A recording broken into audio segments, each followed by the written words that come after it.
नमस्कार, India reviews में आपका स्वागत करता हूं। मैं हूं अभिजीत। चलिए नजर डालते हैं झारखंड राज्य से जुड़ी मुख्य खबरों की ओर। राज्य की ऐसे मुख्य खबरें जिसे जानना आपको बेहद जरूरी है। ईडी की रेड के बीच क्यों आया आलमगीर आलम का जिक्र, बीजेपी ने साधा निशाना। झारखंड के ग्रामीण कार्य विभाग के चीफ इंजीनियर वीरेंद्र कुमार राम के रांची, जमशेदपुर और दिल्ली सहित 24 ठिकानों पर छापेमारी जारी है। बताया जाता है कि ईडी को चीफ इंजीनियर वीरेंद्र राम के पास अकूत संपत्ति होने के पुख्ता सबूत मिले हैं।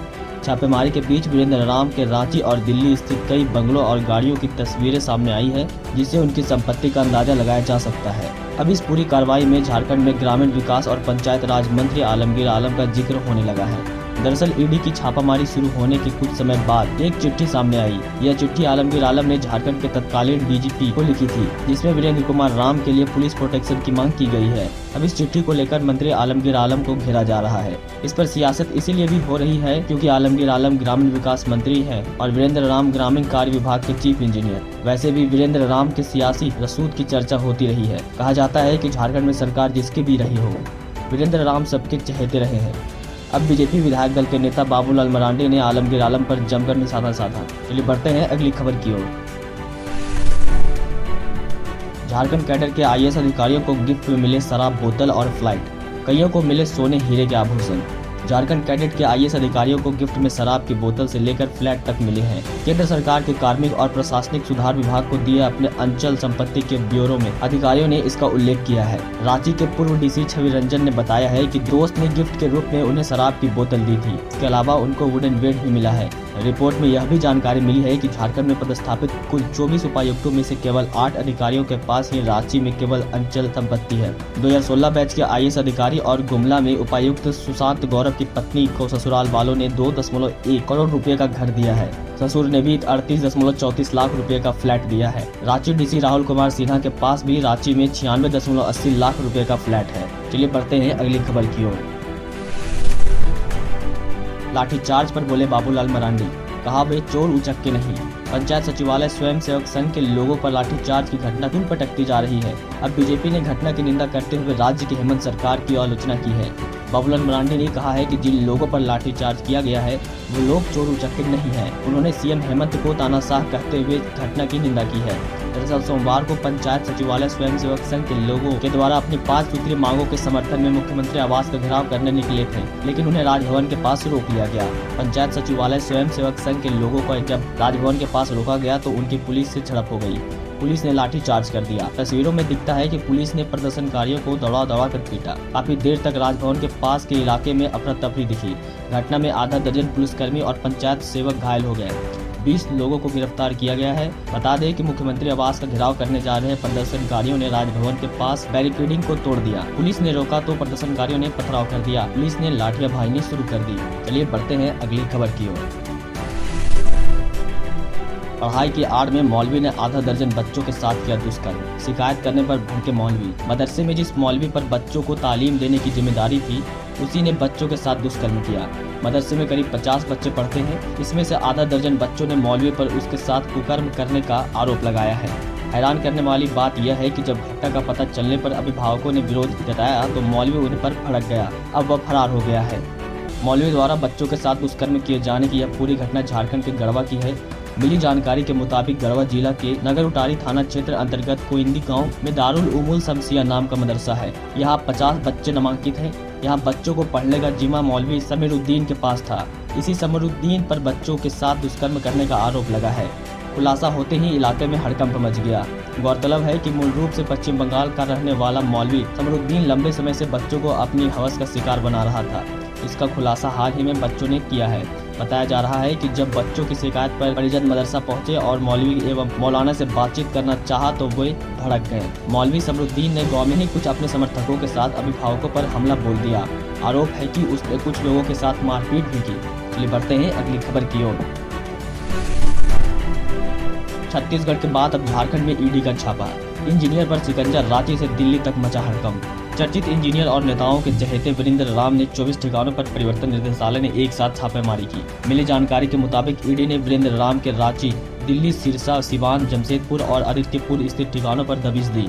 बताया जा रहा है कि ईडी ने वीरेंद्र राम की महंगी गाड़ियां और अकुत संपत्ति के पुख्ता सुराग जुटाए हैं। बताया जाता है कि इंजीनियर वीरेंद्र राम के झारखंड के पूर्ववर्ती और मौजूदा सरकार में कई बड़े नेताओं के साथ नजदीकी संबंध रहे। गौरतलब है कि 2019 में एक कार्रवाई के दौरान वीरेंद्र राम के अधीनस्थ काम करने वाले एक इंजीनियर के पास 2.90 लाख रुपए मिले थे। कहा जाता है कि उस समय जब्त किए गए पैसे भी वीरेंद्र राम के ही थे। ईडी ने उसी समय वीरेंद्र राम के खिलाफ मनी लॉन्ड्रिंग का केस दर्ज किया था। चलिए बढ़ते हैं अगली खबर की ओर। स्वागत के लिए झारखंड तैयार। G20 और 10 अतिथि देशों के वैज्ञानिक 3 मार्च को आएंगे पतरातू।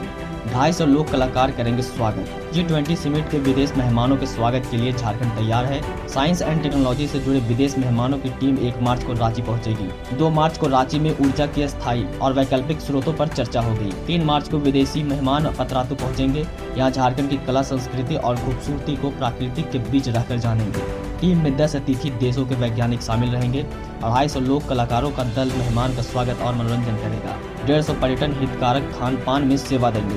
पर्यटन विभाग के निर्देशन अंजलि यादव के अनुसार पतरातू को सजाया संवारा जा रहा है। लेक में विदेशी मेहमानों के नौका विहार के लिए गुजरात से 2 लग्जरी बोट मंगाए गए हैं। इसमें सोफा होगा। इस दौरान 22 फरवरी से 4 मार्च तक लेस रिजॉर्ट आम पर्यटकों के लिए बंद रहेगा। 5 मार्च से आम लोगों के लिए खोला जाएगा। चलिए बढ़ते हैं अगली खबर की ओर। झारखंड में खिलाड़ियों की मौत का मामला।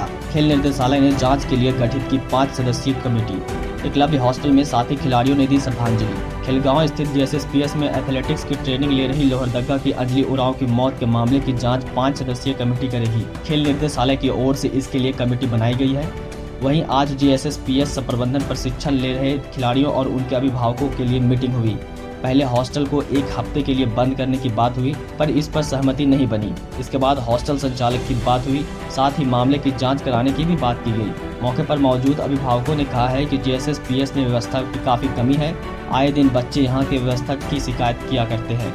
उन्होंने कहा है कि इन खिलाड़ियों को बेहतर सुविधा की जरूरत है। जब सुविधाएं बढ़ेगी तभी यहाँ ट्रेनिंग ले रहे खिलाड़ी देश के लिए मेडल जीत सकेंगे। हालांकि इस घटना के बाद अभिभावकों के मन में डर दिख रहा है।